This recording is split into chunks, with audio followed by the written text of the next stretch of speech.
Okay, what I'm going to show you here is called async and await. And this is how you can write asynchronous code that looks so similar to synchronous code. I think you'll really like it.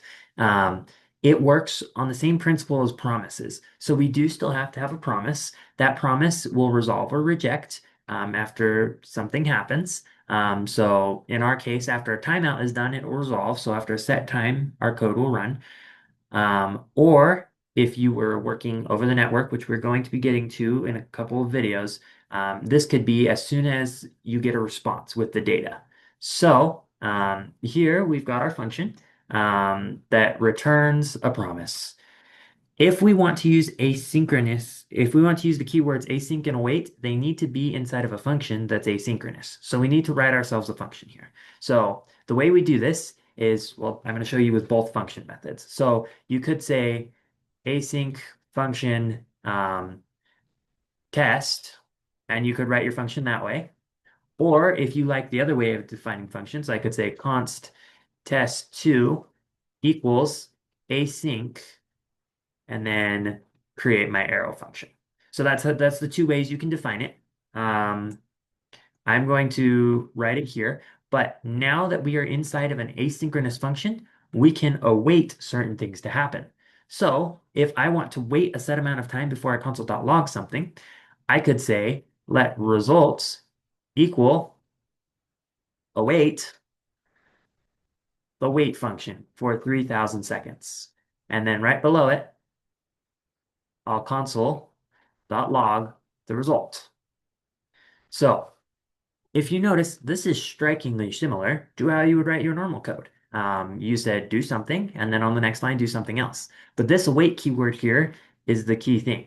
It says this entire function will run after this is completed. So we're going to wait for this to complete, and you can let the rest of your code run on as normal, but don't move to this line until this line is complete.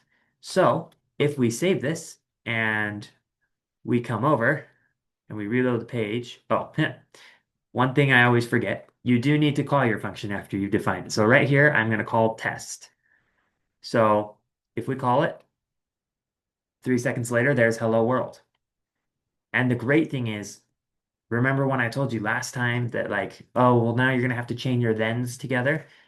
If I want to wait 3 seconds and then wait another five after that, I write it just like you would expect. I'd say let result two equal await, wait 5 seconds, and then console.log result two.